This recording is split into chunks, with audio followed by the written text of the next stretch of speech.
A Space Marine captain in Terminator Armour is a towering symbol of tactical mastery and brute strength. Encased in near-impenetrable Tactical Dreadnought Armour, he leads from the front, wielding devastating weapons like power swords and storm bolters. A veteran of countless battles, this commander is an unstoppable sword of the Adeptus Astartes in Warhammer 40k. Hello my friends, my name is Max, and today we're building the Space Marine Captain in Terminator Armour, coming to us directly from year 2014, so this mini is technically 11 years old. As always, by the end of this video, we will answer 3 simple questions. Does this mini look cool when assembled? Is it fun and easy to build it? And how does it look next to other minis? So this is the Terminator that I got online. It is fairly rare by now. It was sold separately, as you can see from this packaging, and it was also part of Start Collecting Space Marines, where he was placed along with a tactical squad and a dreadnought. As always, we start with the torso, as they advise us here. They say that assemble in numerical order, and we have choice of heads here, obviously. And these instructions are really small and vague compared to the modern instructions. Anyways, we know what to do. We need to find torso parts 1 and 2.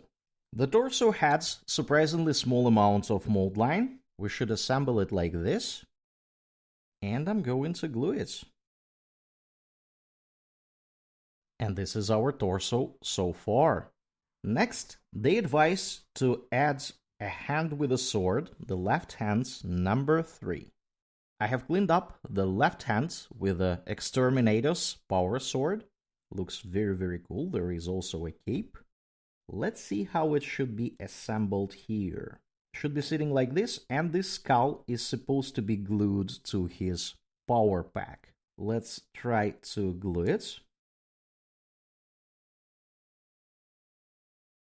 This is our pal so far, with the left hand assembled. Next, they want us to put the iron halo on top of him. I don't know why they want to do it at this step before adding another hand, but let's go for it. This is bit number 4. The flimsiest one of the set. To the best of my knowledge, this iron halo is the fanciest one a Space Marine can have on his armor. I haven't seen any other one that is more elaborate. And it is also very flimsy. Look at this thing over here that is supposed to stand on his top of the power pack. There is a nominal lock here, so it should be obviously like this, with an eagle in front looking forward. And this is gonna be a challenging bit to try to place it here accurately. I'm gonna do my best to try to make it happen.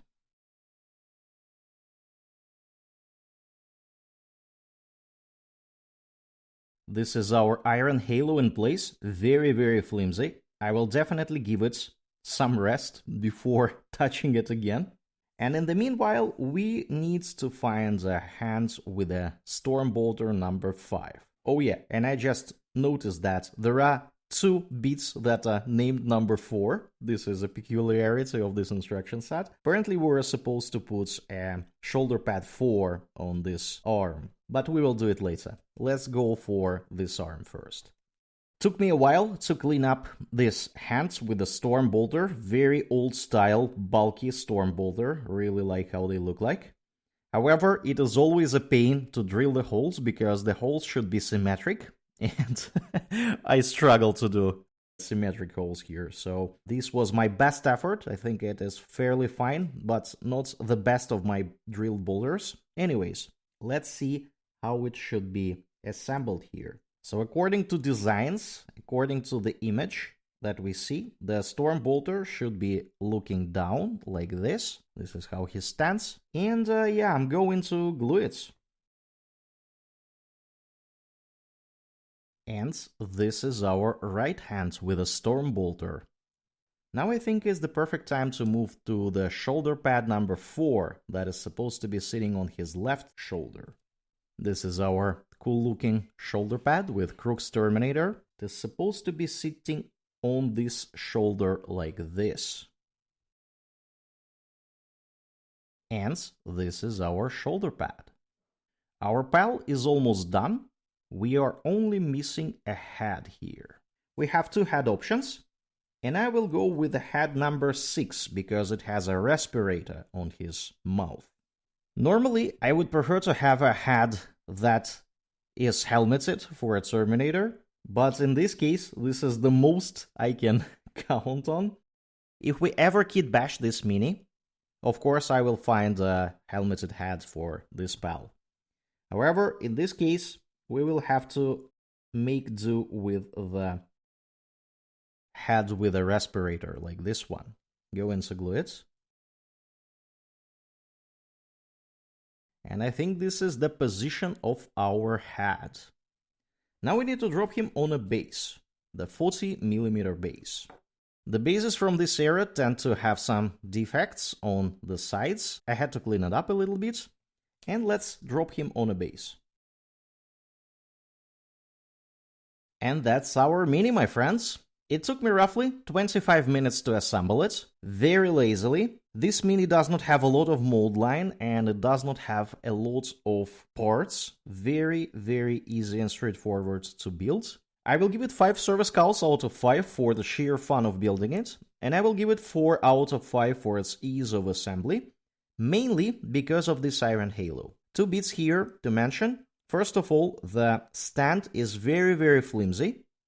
As you can see, I did not even manage to assemble it properly, so I have to adjust it a little bit as we go. And secondly, it is really hard to remove the mold line between these spikes. Always a problem for me. I'm struggling every single time with iron halos because they're spiky. However, this is totally fine, and this time I think it worked out fairly well.